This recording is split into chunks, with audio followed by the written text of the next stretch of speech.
So yun mga kababayan, mga kabarangay, panibagong araw, panibagong vlog. At magandang hapon po muli sa inyo. Sana po ay nasa mabuti kayong kalagayan lahat mga kababayan. Kung ang Team Daddy Frankie naman, awa ng Diyos, okay naman po. Pero sa hapon na ito mga kababayan, mga nakaraang araw kasi may nagpunta sa bahay. Bagamat hindi namin na-entertain or hindi na-entertain ng aking mga kasamaan dahil madalas wala si Daddy Frankie. At pagdating ko doon, nakikita ko naman yung mga nakalista na mga pangalan at lugar kung nasaan sila. Napag-alaman din namin ang iba't ibang klase or iba't ibang kwento or iba-ibang problema. Pero sa araw na ito mga kababayan, problema naman ni Nanay Virginia Macaranas ang ating uusisahin. At kung ano ang pwede nating maitulong. Mga kababayan, samahan niyo po ako. Ay, Nay, magandang hapon po. Yan. Nay, kayo po ba nagpunta doon sa bahay na karang araw? Opo, kasi matagal ko na pong gustong pumunta po doon sa inyo pero hindi ko po alam ang bahay ninyo. Lang po ako sa hipag ko po. Nakisakay lang po ako. Sakay lang po ako. Okay. Bago tayo magtuloy-tuloy, Nay Virginia Macaranas, tama? Opo. Ilang taon na po kayo? 47 po. 47. Okay. Asawa niyo po, nasaan? Nandun po kasi katatapos lang niyang nag-spray ng palay nila doon sa kapitbahay po. May tanim din kayong palay? Wala kami sariling sakahan po. Matanong ko lang na ilan po ang anak niyo? 7 po. Ay, 7. Okay. Ilan taon na yung panganay? 20. 20. Ay, yung bunso? 9. Magna-9 po itong si 9. Opo. Okay. Matanong ko lang, Nay, ano po ang dahilan bakit napunta kayo sa bahay ni Daddy Frankie?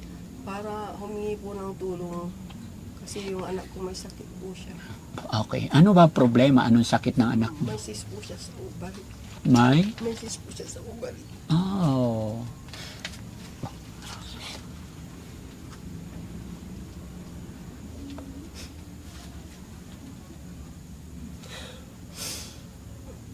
Paano nyo nalaman na may cyst siya sa ovary? Biglaan na lang po kasi nagumpay po siya ng June tapos July. Asa kay itong August gusto na naman i-admit sa Bicol po. Ano po bang nararamdaman ng anak nyo? Nung tinagbo namin siya, wala na po siyang malay. Wala ko kung ano mangyayari sa anak ko. Nasaan po yung anak niyo? Dito po. Ay, nandyan? Opo. Pwede makita? Anak. Ah, 13 anyos pa lang po. 13. Anong pangalan niya? April po. April, anak, dito ka? Okay, tabi ka kay mama.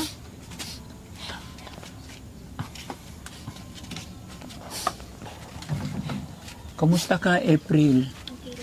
Okay ka naman. Anong nararamdaman mo ngayon? Medyo nahihilo ka. Sabi mo, Nay, gustong i-confine. Noong August pero Sino nagsabing yung i-confine? doktor niya, si Dr. Abugar po. Okay. Kasi mababa na naman po yung dugo niya. Asa ka, weekly po kami sa ospital kasi palot check up niya palagi kasi binabantayan po yung hemoglobin niya. Pag bumaba kasi ng 80, sasalinan na naman po siya ng dugo. Kaya weekly po kami sa ospital. Weekly kayo sa ospital.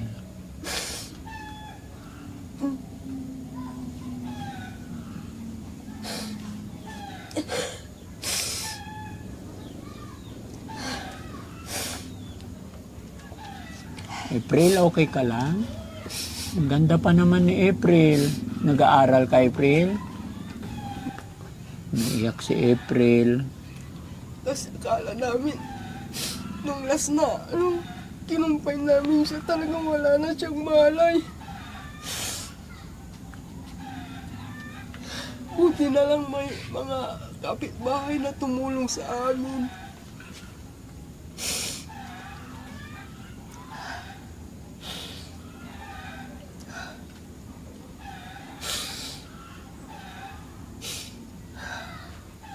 So, kailan ang balik niyo sa ospital, Nay? next week na naman po.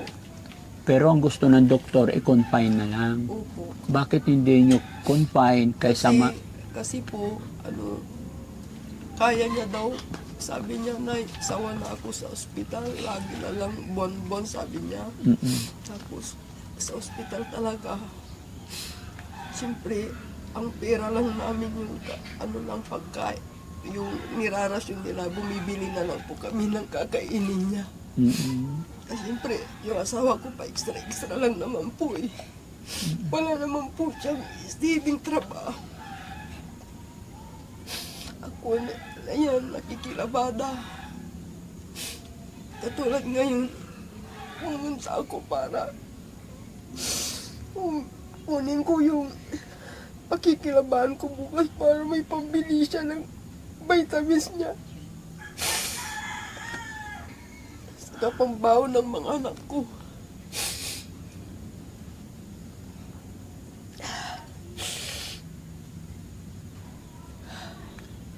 sabihin matagal ng sabi ni April, sabi mo na nagsasawa na si April sa ospital. Opo, kasi siyempre, June, Oo. July, nandun na naman kami, sabi niya. Kasi dati kasi siya, kumbulsyonin po siya nung bata po siya. Tumigil lang siya, nagkumpulsyon nung 8 years old siya. Nalagpasan na niya yung nalampasan na pagkukonvulsion Opo. being a baby. Opo. Nawala siya nung 8 years old. Opo. Tapos ngayong 13 years Ayan old, na naman po ngayon. Ito na naman. May problema na naman sa kanya. Kasi sa lahat ng anak ko, siya lang yung masakit.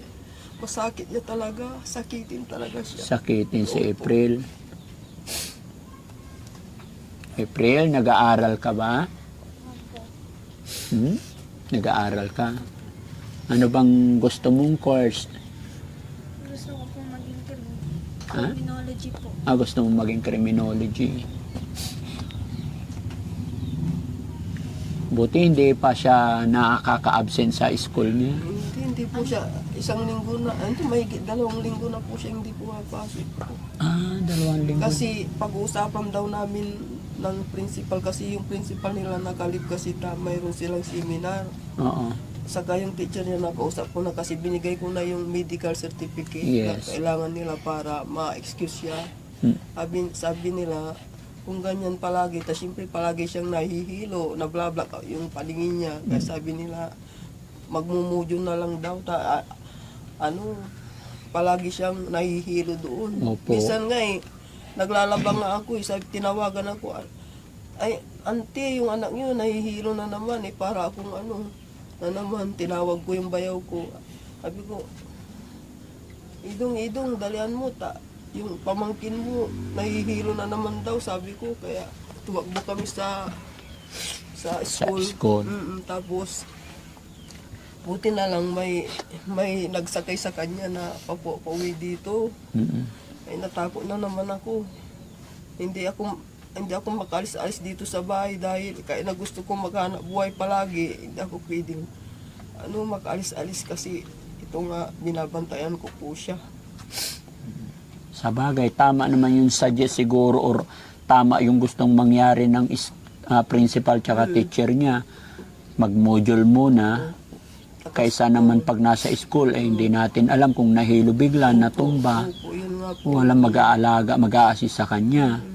Baka mas mapapahamak, no? No. Kasi ito, sasabihin ko sa inyo, talagang masipag talagang mag-aaral siya. Alas 6 ng umaga, nandyan na yan, na dala-dala niya yung susi ng nila, yung kwarto nila sa school. Oo. Siya yung pinaghahawak ng teacher niya, kasi palagi siyang, pumapasok pag pina-absent mo yan, kaya na wala siyang baon, pumapasok po siya. Ay, minsan wala po siyang baon, talaga pumapasok siya.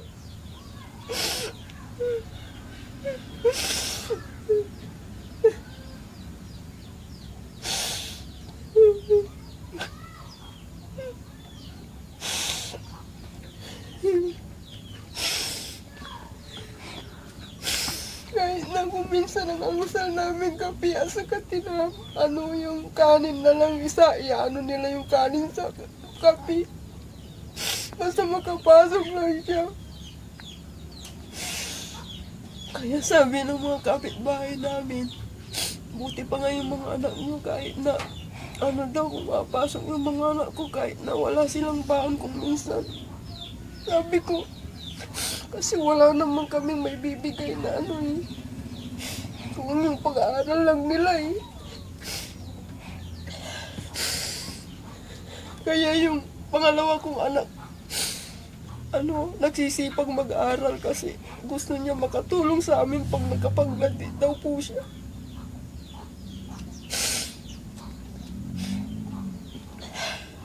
Okay. Ano yung sakit ni April, Nay? May cyst po siya sa ovary. Sinabi na yun ng doktor. Nandyan po yung ano niya, lumalaki po eh. Isang buwan pa lang, na kaagad, mahigit dalawang sentimeter. Anong sabi ng doktor? Anong dapat gawin para... May maintenance po siya na gamot. So, na... Nagpa-second opinion kami sa Region 1, tapos ipinasa kami sa Villapro para makabili po ng gamot niya. Opo. Kasi kahit nalibutin namin dito, wala po kaming mabiling gamot niya. So, nakakuha kayo sa Villaflor. Opo. Mahal doon na sa Villaflor. Mahal talaga, doktor pa lang yun. 1,000 na yung doktor's piniya. Nagabihan pa kami, tapos bagyo pa noon. Inintay pa namin yung doktor para makabili lang kami ng gamot niya. Alas 9 ng gabi doon pa kami sa Villaflor. Pero nakabilib si April, no? Hindi halata sa kanya. Pero Nay, no? Nabilib ako kay April kasi sa ganyang karamdaman niya, parang napaka-strong niya. So, April, laban lang ha. Huwag kang mawala ng pag-asa. Napakabata mo pa 13 years old. Pagsubok lang yan. Lagi mong iisipin yung payo ni nanay at tatay, mga kapatid mo. Mahal na mahal ka nila. Marami tayong pwedeng lapitan sa mga problema natin. Lalong-lalo na sa ating congressman, Baby Rachel Arenas, di ba? Makakatulong sila. Tapos try natin lumapit sa Malasakit Center. April, ano naman siyempre, na alam mo rin, naririnig mo rin yung sinasabi ng doktor about sa sakit mo.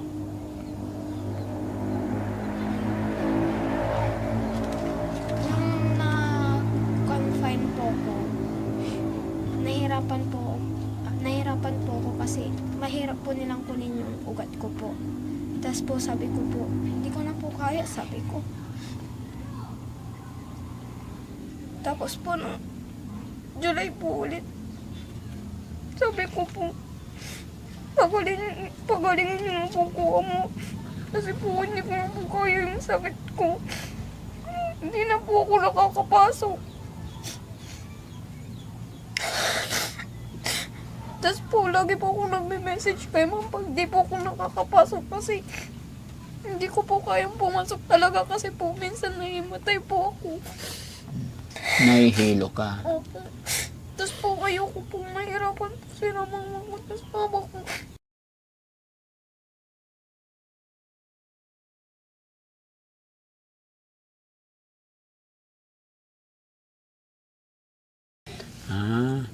Pagka nahihilo ka, iti-text mo si teacher na hindi ka makapasok. Opo. Sabi mo, ayaw mong nahihirapan si mama at papa. Bakit? Nakikita mo bang nahihirapan sila? Opo. Kasi po sa tuwing nag-aalaga po sila sa akin sa ospital, nakikita ko po yung paghihirap po nila.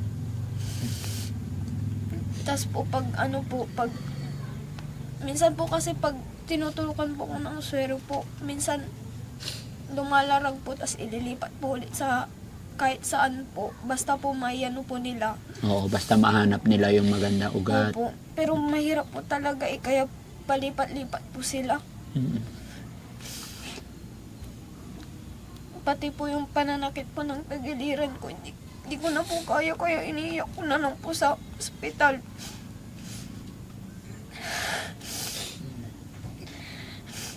Tapos po nung first po na na-confine po ko nung June, sabi po nung doktor na kailangan ko daw pong i-confine kasi po namumutla na po talaga ako. Wait na po yung bibig ko po.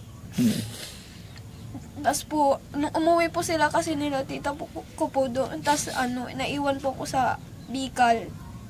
Tapos po tinawagan ko po sila na kailangan daw po akong i-confine. Tapos nung natawagan ko na po sila, bigla po silang bumalik doon. Tapos umuwi po kami saglit. Tapos kumuha po ng gamit. Tapos po nandiyan na din po yung sinanay. Tapos kinonfine na po ako.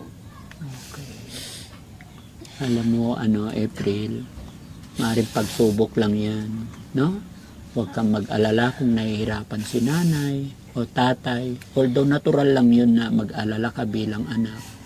Pero alam naman ni nanay at saka si tatay na yung pinagdaraanan mo o yung sakit mo is hindi mo rin ginusto, no? Basta ang importante, maging matatag ka, labanan mo yung sakit mo. No?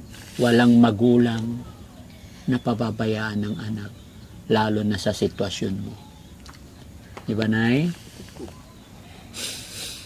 Yun nga lang, ang problema, ang mahirap sa sitwasyon ng nanay at tatay mo, ay mahirap lang tayo. No? Kaya ang kailangan, magpipray tayo kay God, magpapakatatag. No? Yun nga, yung sinabi ko, kailangan, Nay, lumapit tayo sa mga government official natin. Huwag tayong kumbaga magporsige tayo na lumapit. Although believe din ako sa inyo dahil sinabi nyo kahit di nyo alam yung bahay ko, pinuntahan nyo po ako. Opo. Kasi nung July ba yun, first week, sabi ko, kaya dahil lagi akong nakikipanood lang po sa yung kapitbahay po namin kasi wala po akong cellphone na touchscreen. Lang po ako keypad lang po ako. Kung nakikita ko kayo palagi, sabi ko, sana ako rin matulungan din ako ni Daddy Frankie.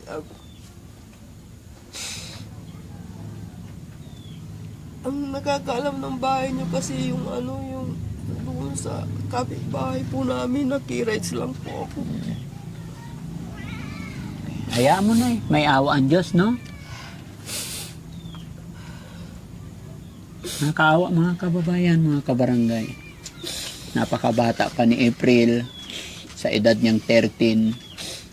Medyo hindi basta-basta yung kanyang sakit or yung sakit na dumapo sa kanya. Napanghinayang dahil napakasipag. Ayon kay nanay, masipag mag-aral, mataas ang kanyang marka, mataas ang kanyang grado. Pero gaya ng aking sinabi mga kababayan, ano't ano man po ang nangyayari or dumarating sa atin ay sadyang pagsubok lamang ni God. No? So April, naka-video tayo, i-upload namin ito. Maraming mga kapanood sa ating mga kababayan. May gusto kang sabihin o panawagan sa ating mga kababayan natin? Magandang araw po sa inyo kababayan. Ako nga po pala si April, 13 years old. Matulungan niyo po kami sa problema po namin kababayan. Sana po matustusan niyo po yung pangangailangan po namin sa pambili po ng gamot. Nagpapasalamat din po ako sa Ama natin na sa langit. Kasi sa pang-araw-araw, minsan binibigyan ng blessing, pero minsan hindi nasaswertihan. Hindi ko din po inaasahan tong sakit ko po na may cyst po sa ovary. Kaya po sana matulungan niyo po kami sa pambili po ng gamot. Yun lang po mga kababayan. Maraming salamat po. Si nanay naman, si nanay iyak ng iyak. Pati ako naiiyak, no? Ganon talaga ang ina. Kung ano yung pinagdadaanan ng anak, kung gaano kasakit yung nararamdaman ng anak, mas doble sakit sa puso't isipan ng magulang. No? Pero nay, lakasan mo pa ang loob mo. Kung pwede sana, kahit ako na lang. Kasi pag nakikita ko ang anak ko na ganyan, parang ako yung din, nadudurog yung puso ko pag nakikita ko ang anak kong ganyan. Pag sinasabi niyang sumasakit ang tiyan niya. Sabi ko, ano na naman yan, anak? Sumasakit na naman. Na hindi ko na kaya, sabi niya. Kaya mo yan, anak. Kasi alam kong hindi tayo pababayaan ni Heavenly Father, sabi ko. Yes, tama na. Huwag kang panghinaan, Nay. Pakita mong malakas ka para sa inyong anak. Napakabata pa niya. Napakaganda ng inyong anak. No? Opo, marami pa po siyang pangarap sa buhay. Kaya sabi ko, Ama, tulungan niyo po kami. Kalaban lang, no?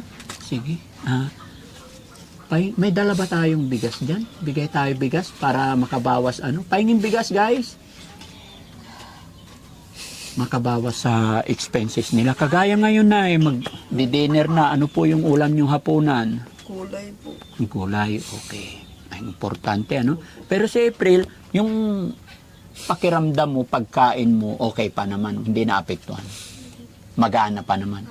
Oo, habang nilalabanan mo yung sakit mo, siya naman ang samantalahin mo kumain ng gulay. Palakasin mo yung resistensya mo. Huwag kang magpuyat. Huwag magbabad sa cellphone. No? Wala naman po siyang cellphone. Wala kang cellphone. Wala po. Pinahiram po siya ng sa school ng yung tablet. Mm. Dalawa silang naghihiraman ng ate niya po. Mulat sa pool, hindi ka nagkaroon ng cellphone? Wala po, yung Hindi pangalawa ko lang. Hindi ka nabilhan ng mga kapatid mo? Wala, kasi nag-aaral pa po sila. Nag-aaral pa. Opo, tumigil nga po yung panganay ko. Second year college na dapat siya ngayon na criminology. Tumigil po siya dahil. Tuloy. Thank you, Kuya Tax. Salamat po. Ayan. Tayo ka dyan. Salamat po. Thank you, Boss Tax. Ayan. So, Nay, sana makatulong to sa inyo. Pero sabi mo, Nay, kailangan daw i-confine yung anak mo. Medyo dumidilim na. May ilaw ba tayo, Nay? Nakikiano lang po kami sa kabila sa biyanan ko po kasi wala kami sariling Nakikiswitch din lang kayo sa kabila. Opo. Sige. Pero sana, Nay, ma-confine mo bago mahuli ang lahat. No? Kasi po, galing po kami ng Webis. Sabi nung doktor, yung hemoglobin niya tumaas ng 10, kaya sabi nila good news. Tumaas na naman ng 10, naging 90. Mm-mm. Kaya sabi nila sana magtuloy-tuloy daw kasi yung dugo niya kasi 80-60. Ang baba. Opo, yun lang ang pinapaano namin. Tapos yung hemoglobin niya, kasi pag natatalo kasi yung red Opo. Oo, kaya dapat hindi daw bumaba ng 80 yung red niya. Kailangan tumaas yon. Oo, kasi pag bumaba ng 80, sasalina na naman siya ng dugo. Kaya nga, doble So, anong pinakamaganda, Nay? Kumain ng mga gulay. Opo, gulay po talaga. So, yun ang gawin mo. Dahon ng malunggay po sa kasaluyo. Yun. Kasi yun lang naman palagi ang ulam namin kung minsan Oo. Madalang lang po kami mag-ulam ng isda kung mayroon lang, kung extra. Oo, isda, gulay lagi, ano? Opo. Sige, Nay, no? Itong bigas, sana makatulong, no? Tsaka, Salamat po, Daddy Frankie.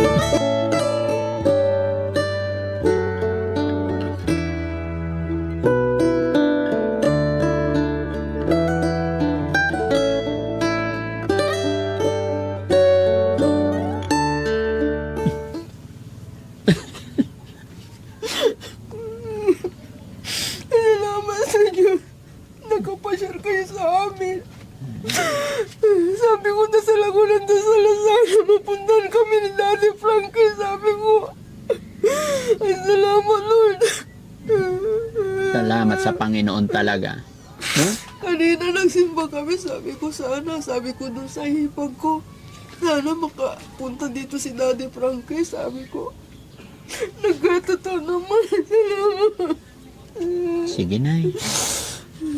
Hindi tayo pababayaan ni God, no?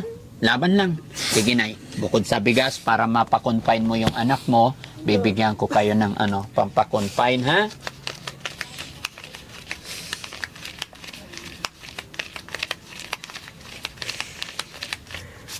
Sana, Nay, may pakonfine mo na yung anak mo, no?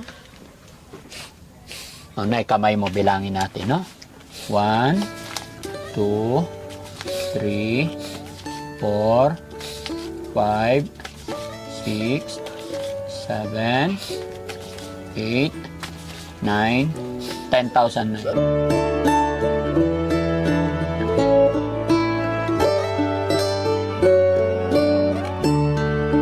Salamat po. Malaking tulong po ito sa amin. Kasi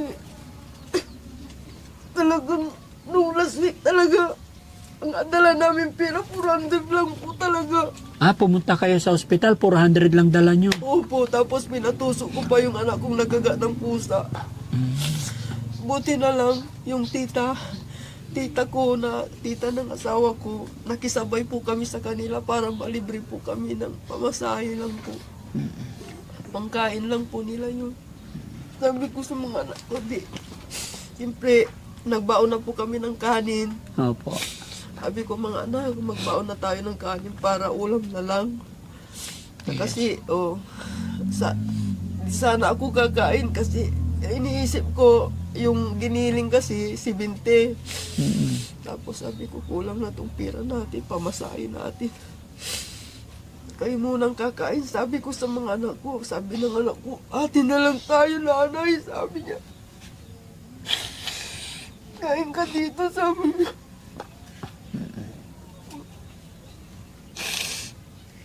Hindi naman sila kakain kung di nila ako pakakain. Kasi yung mga anak ko, mahal na mahal niya kami. Laban lang, Nay. Huwag kayong mawala ng pag-asa, no? Hindi tayo pababayaan ni God. Opo. Diba, April? Laban lang, mag-pray ka lagi. No? At pag-pray natin, pati ako naiiyak. Kasi ang bata-bata pa po niya eh. May cyst na siya sa ovary. Sabi ko, ano ba to? Lagi na lang pagsubok sa buhay. Sabi ko kasi noon, 2 beses mo akong nakunan. Sabi ko, katapusan ko na ba, Lord? Paano yung mga anak ko? Maliliit pa sila. Sabi ko, paano yan? Yung mga anak ko, umiiyak sila. Sabi ko, kahit na alam kong namatay na yung batang nasa sinapupunan ko, sabi ko, Lord, tulungan niyo ako. Kasi yung mga anak ko, umiiyak sila. Walang mag-aalaga sila pag namatay ako. Tapos ngayon, si April naman. Oo. Pero lahat ng yan, Nay, may solusyon. Marami na akong pagsubok na pinagdaanan talaga. Iwan ko lang po. Kaya kumakapit lang ako kay Heavenly Father. Tama. Di baling ganito na lang maghirap kami basta wala lang magkasakit sa amin. Kaya kung minsan nakikilaba ako sa tita na hindi niya alam, hindi ko sinasabi talaga, umiyak ako sa kanila. Sabi ko kung minsan naghihina na ako, sabi ko, hindi kaya ko to dahil sa mga anak ko, sabi ko. Kakayanin ko para sa mga anak ko, sabi ko, kaya na hirap na ako kung minsan. Hindi ako nagre-reklaman talaga.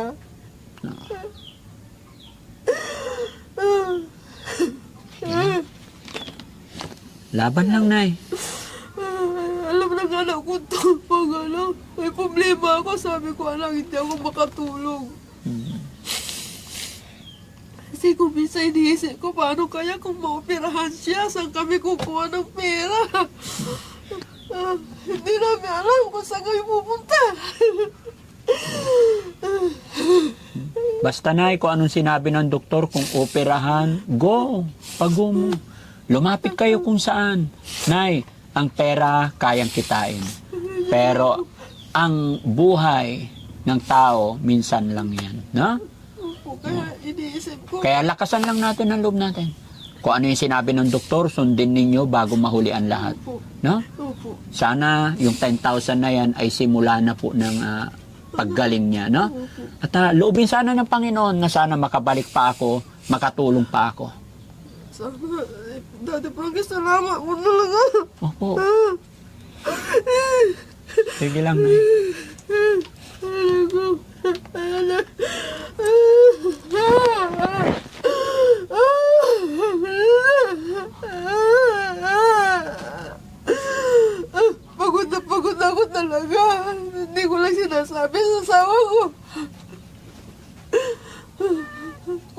Ay, di ako nagre-reklamo kaya napagod na ako. Kaya yan, Nay.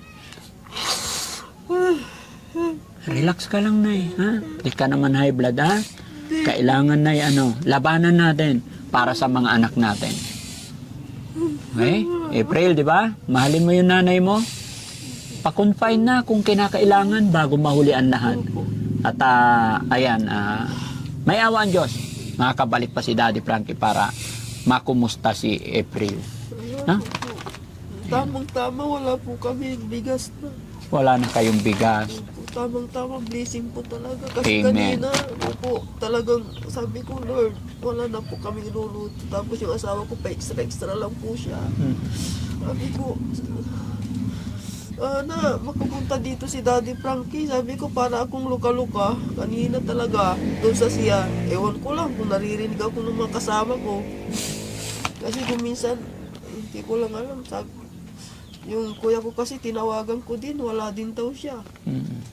Sabi ko, kuya, parang maluluka na yata ako. Sabi ko, Okay. Tapos magmumodule ka na. Sige. No? May awa ang Diyos na nababalik kami dito. No? Tuloy-tuloy mo lang yung pag-aaral mo. Bilhin nyo yung mga gamot kung ano yung sinabi ng doktor. mayroong resitang dalawa dyan na bibilin pa namin. O, sige, Nay, ha? Sana nakatulong si Daddy Frankie sa araw na ito. Laban lang po. Ha? April, anong masasabi ni April nakapunta si Daddy Frankie? Maraming salamat po kasi po nakapunta po kayo dito. Tapos po, natulungan niyo po kami. Nabigyan niyo pa po kami ng bigas. Maraming salamat po, Daddy Frankie. Kung wala po kayo, hindi po makakabili ng gamot. Hindi kayo makakabili ng bangos. Gamot. Gamot po. Sige, basta bili ka ng gamot. Laban lang, ha? Huwag ka na umiyak para hindi mag-trigger yung sakit mo. Labanan natin yung sakit. Lahat ng problema na dadaan lang sa buhay natin. Huwag natin problemahin. No? Lahat yan may solusyon. Sige, Nay. God bless po. Salamat po. So, ayan mga kababayan, mga kabarangay. Loobin sana ng Panginoon na makabalik pa si Daddy Frankie. Ayon sa bata, mga kababayan, kailangan na niya magbujol dahil hindi na siya pwedeng pumunta ng school. Gawa po nang lagi siyang nahihilo. Pero ang problema, mga kababayan, dahil sa module, kailangan daw niya ng cellphone. Nakikihiram lang din po ng tablet. Mga kababayan, mga kabarangay, baka may extra po kayong tablet dyan or mga pinaglumaan para magpatuloy kahit papano yung pag-aaral yung bata. No? At syempre mga kababayan, kung nanonood ka pa sa punto ng ito sa aking video, at kung sakaling naibigan at nagustuhan mo yung programa ni Daddy Frankie, maglalambing po ako. Pakishare naman po. Maraming salamat at magandang gabi. God bless po. Pagaling ka na para yung mga pangarap mo'y matupad mo. Kasi kayo lang ang inaasahan namin ng tatay mo para umahon tayo sa hirap. Nakikita mo naman yung kabuhayan natin. Nakikilabada lang ako. Kung wala kang pambili ng gamot, umuot lang ako. Kasi ginagawa ko yung kasi gusto kong makapag-aral kayo. Mahal na mahal kita na. Kaya, tulungan mo din yung sarili mo na lumabang ka sa sakit.